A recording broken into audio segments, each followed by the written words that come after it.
Night shift work is tough, but one woman found it unbearable after an incident with a patient. My name is Anonymous. I used to work as a nurse at a hospital. It was nothing fancy. It wasn't old and falling apart, but it definitely wasn't new either. The building itself was fine, it just seemed to be really cold all the time. We'd have to wear our coats while working, unless we wanted to feel like we were constantly freezing. That doesn't sound like a big deal, right?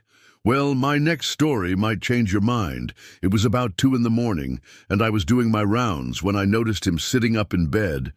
He was clearly awake and looking at me. It freaked me out because he had been asleep before, and I knew he didn't know I was there. I'm not exactly sure how long he'd been awake, but he hadn't called for anything, and no one had been in his room since I'd given him his sleeping pills about an hour ago. I figured he probably needed to use the bathroom, so I helped him up and walked him to the toilet. That's when I heard it. It wasn't a loud noise, but I could hear what sounded like rocks crunching together from inside his mouth. I couldn't see his face, but whatever he was doing made him look distressed.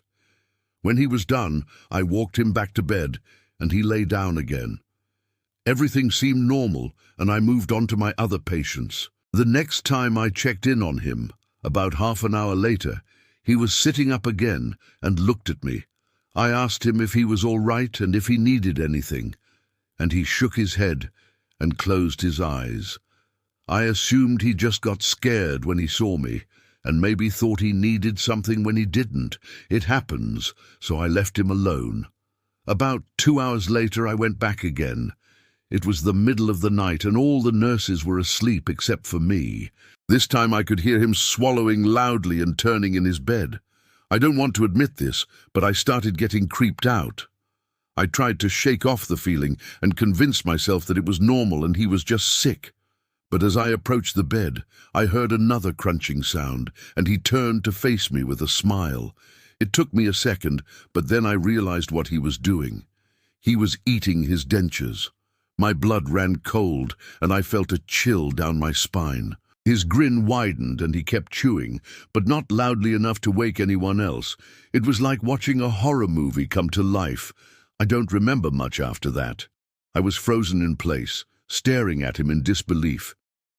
Then he started speaking. "Don't be scared, little nurse," he said, his voice raspy and low. "I won't hurt you." "What are you doing?" I managed to whisper, still staring at his mouth. "Just having a snack," he replied, his eyes twinkling. "These old teeth are getting loose anyway." It was at that moment I wished the ground would swallow me whole. I was terrified and confused. Was this real, or was I dreaming? What was he saying? Why did he want to eat his own teeth? As he continued eating his teeth, I tried to break free from his gaze, but it was impossible. His eyes were like magnets, pulling me towards them. I felt helpless, trapped in a nightmare from which there was no escape. Then, as quickly as it began, it stopped. He swallowed the last piece of tooth and wiped his mouth with the back of his hand. Looking at me, he said, "That was delicious. Thank you for bringing me my snack, little nurse." He closed his eyes and lay back, seemingly content. And that's when I realized, oh my God, he ate all of his teeth. What do I do now? For the longest time, I stood there frozen, unable to move or speak. I didn't know what to say or do. Should I call for help? Would anyone believe me? Then I forced myself to speak. Sir, you need to spit those teeth out." He opened one eye and looked at me. "Why? They're delicious." He paused, then added, "Besides, they're all I have left." His words hit me like a bucket of cold water. I suddenly felt awful.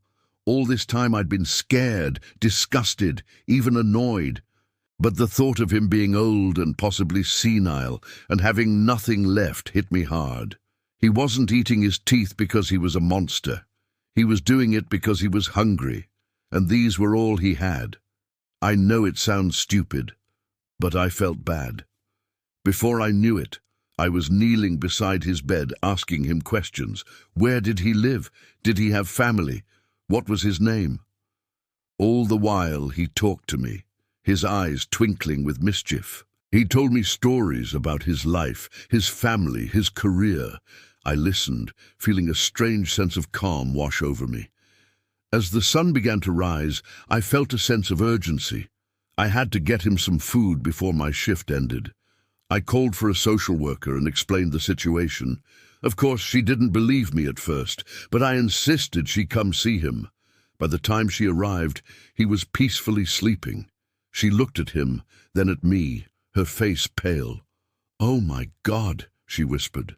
She woke him up, and after a brief conversation, she took him out of the hospital and promised to find him a better place to stay. I never saw him again, but I often wonder if he found peace. In the quiet of the night, as I walk the empty hospital halls, I can't help but wonder about the man with no teeth. I hope wherever he is, he's warm and well fed. Maybe someday our paths will cross again, and I'll bring him more than just pills. Working the night shift was always tough. Sleep deprivation makes everything worse. I remember nights where I felt so tired that I just wanted to crawl into bed and fall asleep. But I couldn't. My brain was buzzing, keeping me awake and making it hard to concentrate on anything. But then one night, everything changed. I was working in a busy emergency room, and we had a steady stream of patients coming in. There were car accidents, sports injuries, and everything in between. As the night wore on, I started to feel the usual exhaustion creeping up on me. I was losing focus, and I knew if I didn't do something fast, I might make a mistake. That's when I started to panic. I tried to drink coffee, but it wasn't helping. I paced the halls, trying to get my bearings, but nothing seemed to work. Just when I thought I was losing it, I remembered a trick I'd learned in nursing school. It was a breathing technique that's supposed to help you relax and regain your focus.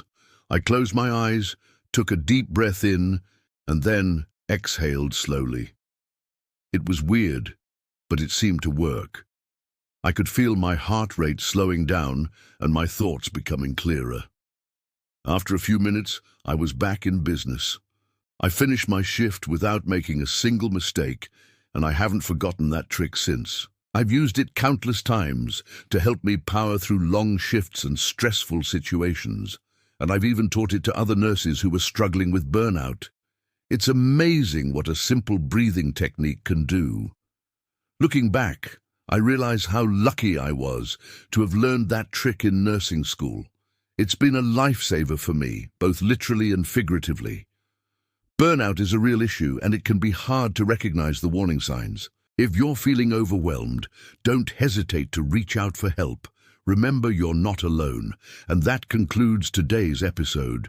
Please share your thoughts, experiences, and suggestions. Your engagement is greatly appreciated. Stay tuned for more informative content. Thanks for watching.